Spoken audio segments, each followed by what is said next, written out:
Like the fragrance of the flowers here in the garden, so can be the words that we speak in our very own homes. So come and join me out here today, friends, as we discuss the impact our words have on our loved ones here in our very own spaces. Got a nice cold glass of sparkling water. The weather is beautiful, and I cannot wait to sit down and connect with you all on such an important topic.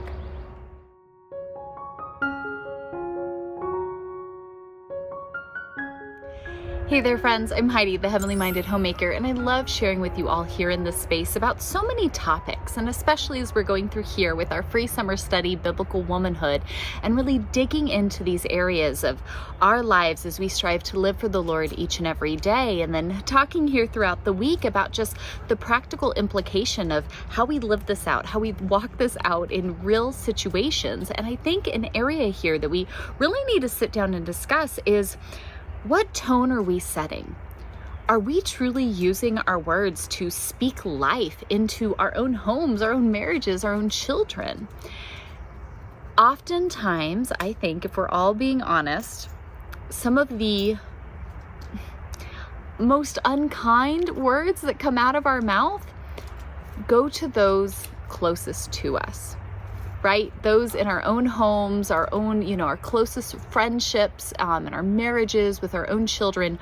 Oftentimes that's where we drop our guard the most, and we will let these unkind things just really spill out of our mouths and onto those that we love so dearly. And I think that we need to pause and we need to say, okay, in our own homes, in our very own most private, intimate spaces, are we speaking life into those that matter the most? What is the tone that we are setting with our own mouths for our own homes? That's what I want to talk about here today. I think we start by asking ourselves, what do our words sound like? So you in your home, nobody's there, nobody's watching, it's just you doing you, right? What do the words that you speak sound like? Let me lead by example here. My husband ever so lovingly brought up a handful of years ago that I always sounded like I was fussing. What I mean by that is I would come through the house and it was always like some complaint. Why is this here? Why is this like this? Who didn't do this, right? It was just this constant fussing. And then we started to notice that our oldest daughter did the same thing. Anytime she was talking with her siblings, she was always fussing. Why did you do it like this? Da da da da da, right? Like it was just this constant, almost like that Proverbs example that we don't want to be, where it's just like a tap that keeps dripping water. And so is that of the nagging wife who is just rah, rah, rah, rah, rah, all the time. That was me. And so we instituted a no fussing challenge. We actually vlogged about it here on YouTube years ago. And it was really something to go, wow, you're right. Why do I talk that way? Why is it that every time I open my mouth, the tone is just this like dreadful, like just rah, rah, rah, rah, rah. I don't even know how else to explain it other than it was just constant fussing. But then you really stop and think about that and go, okay, of the things that I say, what do my words sound like?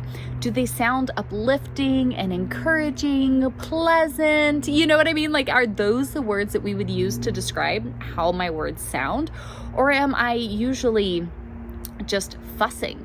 Am I frustrated? Does it sound very fearful? Is it very angry, right? How do the words that you say the most, how do they actually sound? And I would really encourage you, this is a great opportunity to go to your husband, to go to your children, to go to those in your home and be like, hey, if you could describe how I sound in, 5 words or less, what would you say? What would those words be? It might be a little painful to go through, but it can be really helpful to get that feedback from them of how do your words actually sound. It's easy when we're out in public or, we're at church on Sunday or we're in front of others, right? You're always the best parent when you're publicly in front of other people. You're a little more patient, a little more kind, versus at home, you might be a little more, mama dearest. And so I think it's really important to really look at those here in our own home. What do my words sound like? Am I really bossy? Am I really angry? Am I really demanding? How do my words actually sound in my own home? Because now we can really start to address how you talk to your family, to those right here within your own home. It's important to have that honest assessment of, what do my words sound like? I didn't think I constantly was fussing at everybody.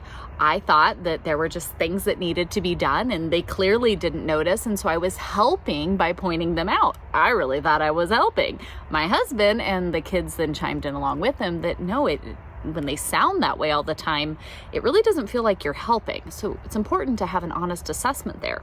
But then to say, okay, how do I talk to my family? Is it constantly in a way of belittling, of barking orders, of pointing out all the negatives? Am I really fearful and filled with anxiety? And so everything that I'm then saying to them are things out of fear and a place of anxiety? Really assessing how I'm talking to them has a big impact. Because the more we get down to this, we're going to start to see that if we're not speaking life into our family, we're not speaking from a place of encouragement, of kindness, of uplifting, of positivity, we're going to get down to the root cause of what might be going on. Now, I'm not saying that we never talk about difficult or negative things. There's difficult and negative things that have to be talked about, that have to be discussed, that have to be dealt with, and we should do so from a very true and honest place.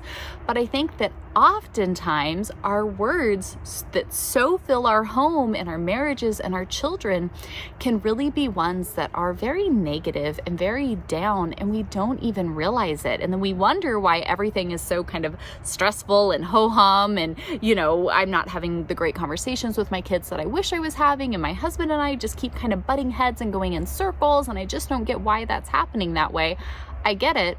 But then when you start kind of backtracking and looking at the words that you're using, how they sound, where they're coming from, you start digging into these areas and you go, ooh, maybe that's my issue. And so how do you talk to your family?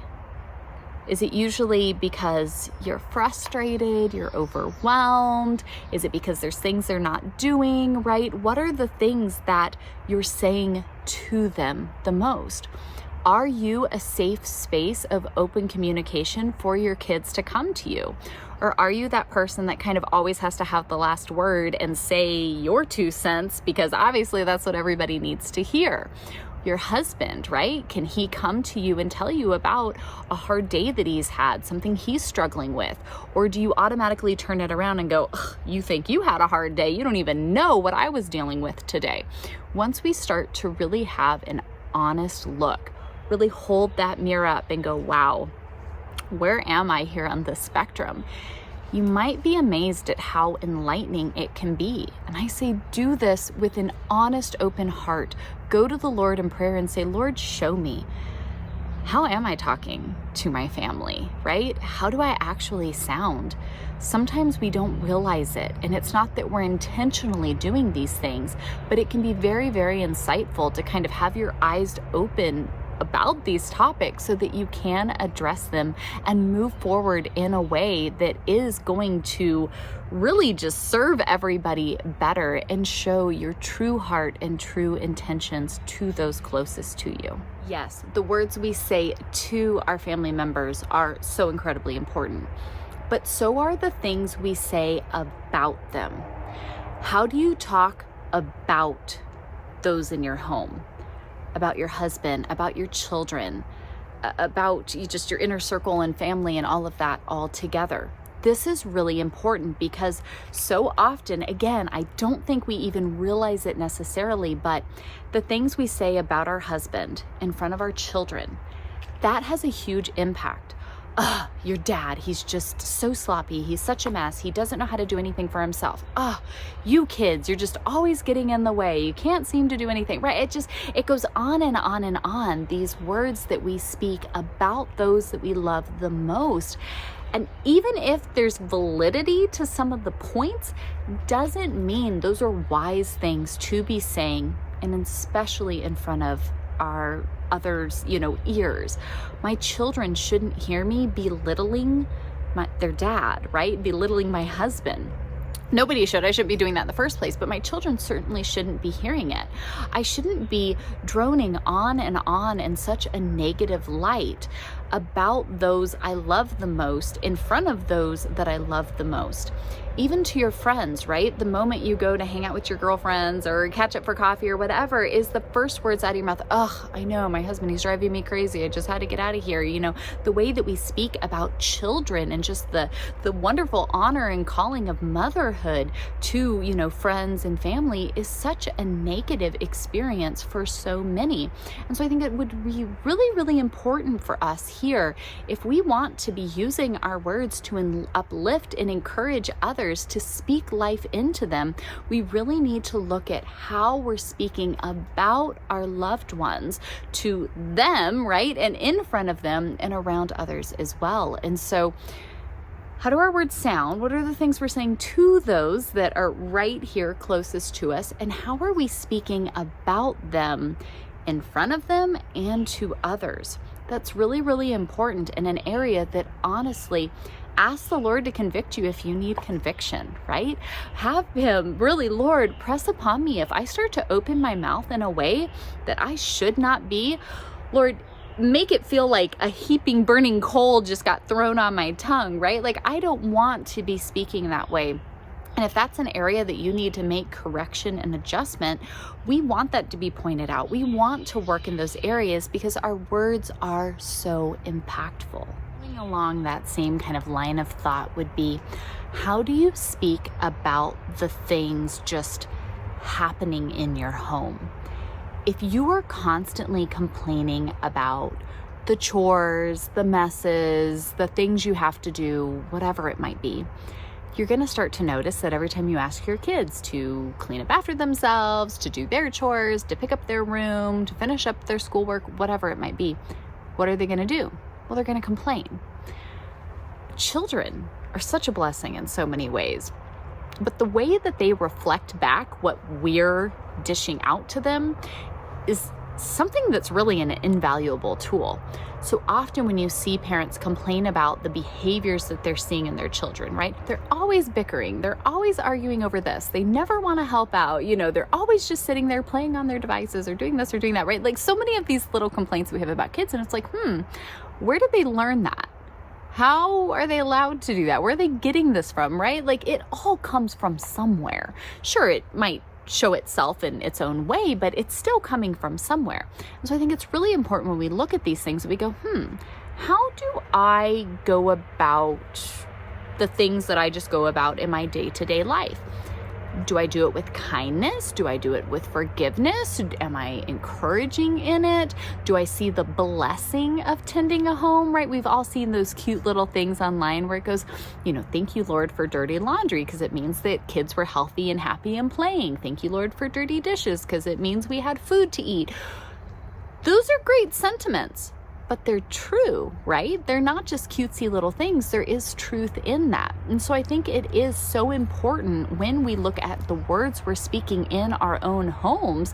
Yes, we're talking about how they sound, what we're saying to our family members, what we're saying about our family members, but also just what we're saying about life and home in general. If everything we say is just very negative, well, we don't have enough money for that. The world's a scary place, right? Everything's just fear-ridden and anxiety-filled, and everything's very negative and just downtrodden, and maybe it's just very snipey and mean, the things that we're saying about other people. It's very gossipy. It's very, them, kind of us versus them mentality and stuff. The more that we speak those things out, and that's how we go about our day-to-day with whatever it might be that we're facing, the more of an impact those things are going to have. So if I instead choose to see my life as lovely as I want it to be, and I thank the Lord for the blessing of another day, it has nothing to do with the fact that, my house is suddenly perfect. I have the exact amount of money. Everything's going the way I want it to be, or anything of the like. It's because I'm choosing to say, you know what? I'm going to be thankful for what I do have. I'm going to meet the challenges that the Lord has put before me with strength and dignity and saying, okay, Lord, you drive the path, right? This is what you've brought to me. Help me through it, strengthen me through it, refine me in it, whatever it might be. But I can choose to say, you know what? I'm not going to have my little 2 cents I have to quit back over every little thing. I'm not going to speak to my children in a way that really does demean them. I am going to take whatever things I might face, be it in house chores and cooking and errands and whatever, and say, all right, here's what I have. I'm going to make the most of it.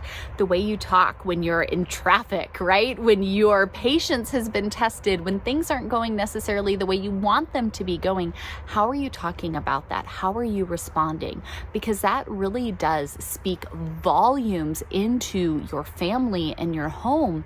And you can really set the tone of your home by your own words and your own actions, and let that go and affect your husband and your children in a positive way when maybe what you've been doing has been affecting them in more of a negative way.